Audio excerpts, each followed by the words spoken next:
It might be spring, but the winter hangover remains. That doesn't just mean a few more chilly days, but also the arrival of the winter power bill.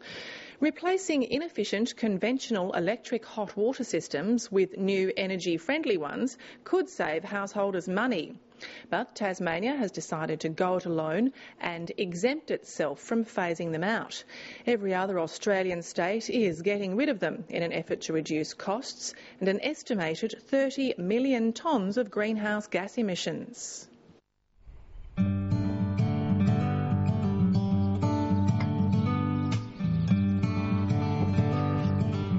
Increasing numbers of Tasmanian consumers are looking skyward for help with their power bills. 4 years ago, it was very few. Recently, I'm probably doing about one a week. I've got 5 on my books now, so yeah, it's definitely picking up. Plumber Peter Steininger says customers are giving one main reason. Power's getting more and more expensive. The solar systems will save around 75% on your power bill during summer. There's no power costs at all. During winter there's a bit, but yeah, it's definitely the price of power. Margaret Cooley's reasons for harnessing the power of the sun were twofold. I've been thinking about it for a while, but my old system died. So we brought it forward. The main reason for doing it was to try and reduce my carbon footprint a little bit. I suspect that it will also end up being a good benefit if power prices keep going up.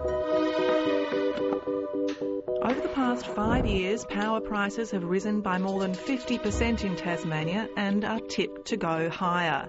The economic regulator has recommended a further hike of 10% in December and a minimum of another 5% a year over the next 2 years. With householders now getting their winter bills, the reality is hitting home. The increases have sparked emotional reactions. It's come to the stage now where you wake up in the morning and you say, look, where am I going to get that extra dollar to pay? Were these prices to be implemented, I would have to either cut my power, stop the heating, or my electricity would be cut off. In a bid to halt the shocks and reduce costs, consideration is being given to bringing Tasmania's 3 energy companies back together. I think it's something that should be considered. A former Deputy Secretary of the Department of Infrastructure, Energy and Resources says more recent decisions by the government need to be reconsidered. The Tasmanian government decided to exempt itself unilaterally, the only state that did this, from a nationwide commitment at the Council of Australian Governments, which is all of the First Ministers from all the states and territories and the federal government, from this commitment to exempt to phase out electric storage hot water systems.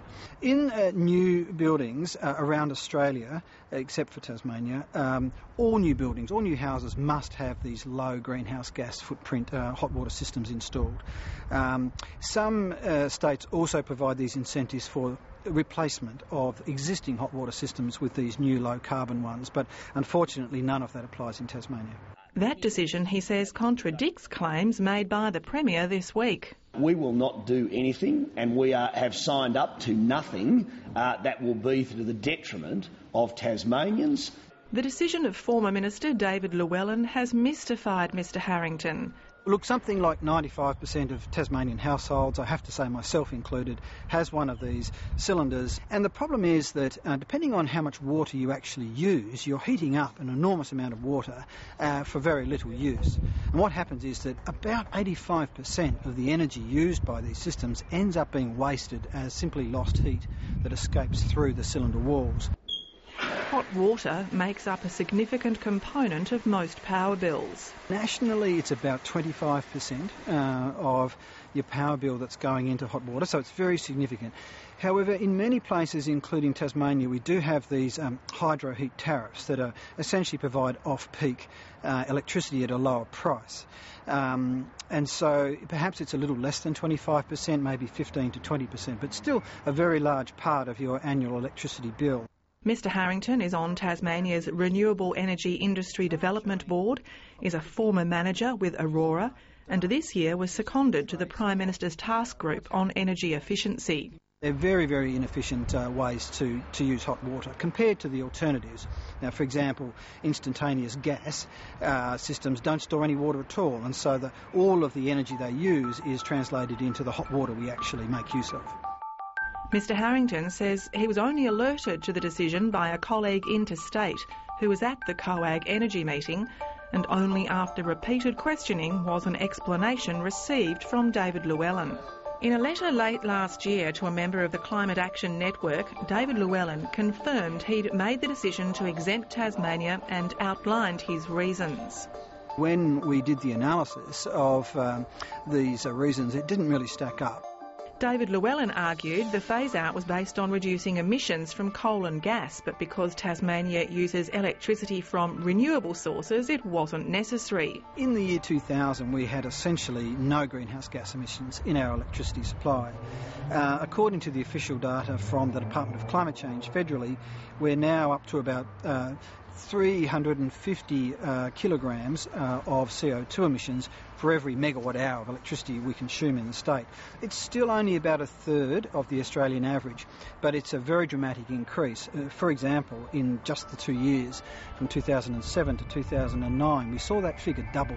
Mr Llewellyn wrote that Tasmania didn't like bans and heavy-handed regulatory intervention favouring special incentives. We would say that regulation that's demonstrably cost-effective, that saves not only greenhouse gas emissions but also a lot of money for consumers when there's concern about the price of power, should be implemented, whether it's regulatory or otherwise.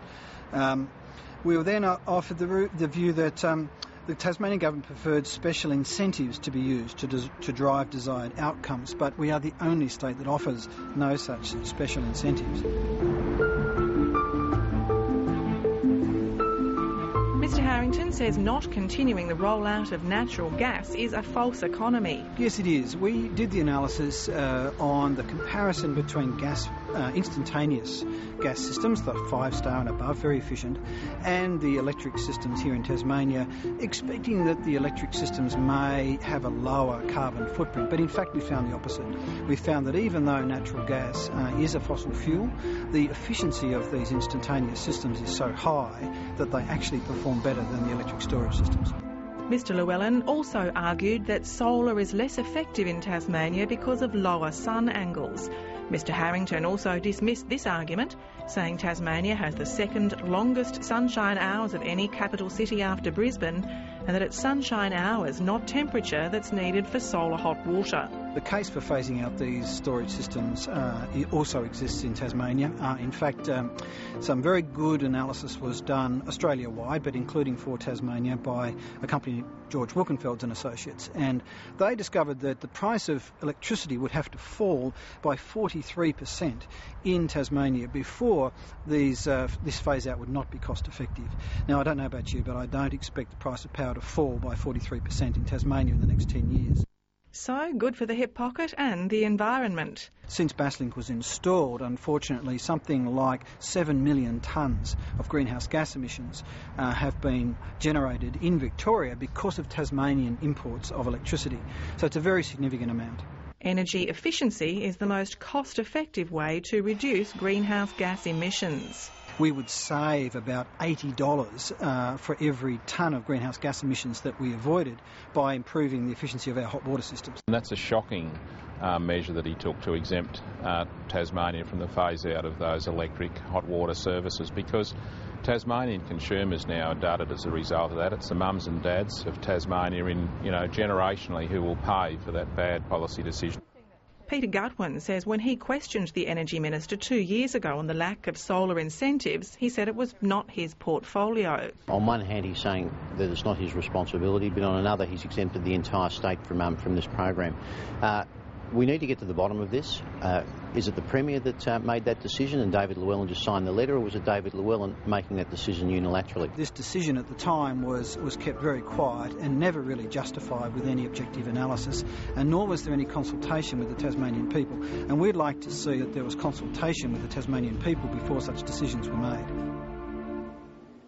The current Energy Minister, Brian Greene, was not available for an interview, but in a statement reiterated David Llewellyn's claims that the bans would not apply to places which already sourced renewable energy, such as Tasmania. Mr Greene also said the state government urged householders to consider solar, particularly with the various subsidies now available. However, of course, none are offered by the state government.